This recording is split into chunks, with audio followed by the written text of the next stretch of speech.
ठेवून हा माणूस सतत सरकार विरुद्ध शेतकऱ्यांसाठी आंदोलन करतोय म्हणून नाशिकचे पोलीस अधिकारी, नेहमीचेच मंत्री, खोटे कामं करणारे यांनी एकत्र येऊन कृष्णा डोंगरे यांच्यावरती बलात्काराचा खोटा गुन्हा दाखल केला त्यांना रोखण्यासाठी। बलात्काराचा एक भाजप पुरस्कृत शिक्षण संस्था त्यातली एक शिक्षिका यांना हाताशी पकडून कृष्णा डोंगरे या शेतकऱ्याविरुद्ध बलात्काराचा गुन्हा दाखल करून त्याच्या मागे पोलिसांचा ससेमिरा लावला, त्याला गावातून पळवून लावलं, त्याच्यावरती अटकेची टांगती तलवार ठेवली।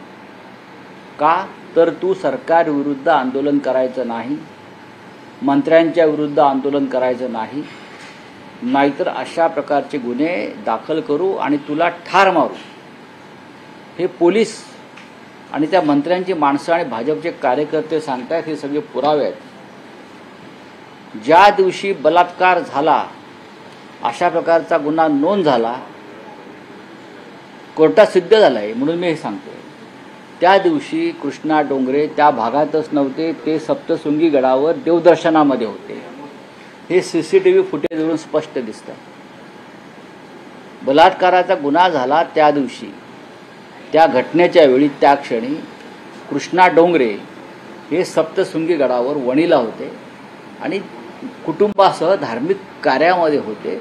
हे वणीच्या डोंगरावरच्या CCTV फुटेजवरून दिसल्यावरती कोर्टानं या प्रकरणात हस्तक्षेप केलेला आहे आणि पोलिसांना बेसमरी करावी लागली।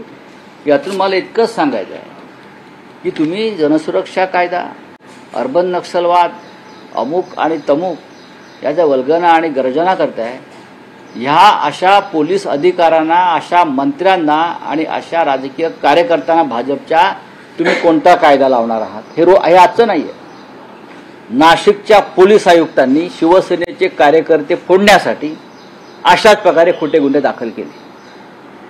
मग ते सुधाकर बडगुजर असतील, सुनील बागोल असतील, मामा राजवाडे असतील, अन्य लोक असतील।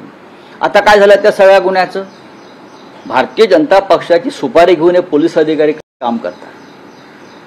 सुनील बागुल आणि मामा राजवाडे यांना परागंदा व्हावं लागलं खोटे गुन्हे दाखल केल्यावर, आणि आज ते नाशिकमध्येच आहेत। आता हात लावलेला नाही, भाजप प्रवेशाच्या उंबरठ्यावरती आल्यावर त्यांना हात लागला नाही। म्हणजेच सरकार आणि पोलीस हे अर्बन नक्षलवाद्यांसारखंच वागते, दहशत निर्माण करते। ही अत्यंत गंभीर गोष्ट आहे कृष्णा डोंगरेची। हा विषय विधिमंडळात उचलला जाईल। आता बोला। तुम्ही जर नाशिकचा उल्लेख केला तर सुनील बागुल यांच्या विरुद्ध असलेली तक्रार मागे घेण्यासंदर्भात काही कार्यवाही सुरू आहे। नक्कीच त्यानंतर त्यांचा भाजप प्रवेश। मी शेवटी काय सांगतोय तुम्हाला, कृष्णा डोंगरे सारख्या शेतकऱ्याला ठार मारण्याच्या धमक्या दिल्या जात आहेत, तो ऐकला नाही तेव्हा त्याच्यावर बलात्काराचा गुन्हा दाखल केला की आमच्या विरुद्ध आंदोलन करू नको, आमच्या विरुद्ध बोलू नको। नाशिकमध्ये आमचे प्रमुख पदाधिकाऱ्यांवरती खोटे गुन्हे, मकोका त्यांच्या कुटुंबावर, त्यानंतर समाज माध्यमांवरती आमची बदनामी करतो म्हणून जाब विचारायला गेले, त्या संदर्भात अटेम्प्ट टू मर्डर, अमुक तमुक असे गुन्हे दाखल करता। आणि भाजपमध्ये येण्याचा त्यांनी मार्ग स्वीकारल्यावर हे सगळे गुन्हे पोलीस थांबवतात, मागे घेतले जातात। लाज वाटली पाहिजे अशा पोलिसांना खाकी वर्दी घालून मिरवण्याची, मग ते IPS असतील किंवा महाराष्ट्र पोलीस सेवेचे अधिकारी असतील। हा निर्लज्जपणा आहे। तुम्ही खाकी वर्दीला शरम आणताय, लाज आणताय। ज्या पद्धतीनं नाशिक भागामध्ये हे सगळे गुन्हे, कृष्णा डोंगरेचा पण नाशिक ग्रामीण पोलिसांचा अपराध आहे।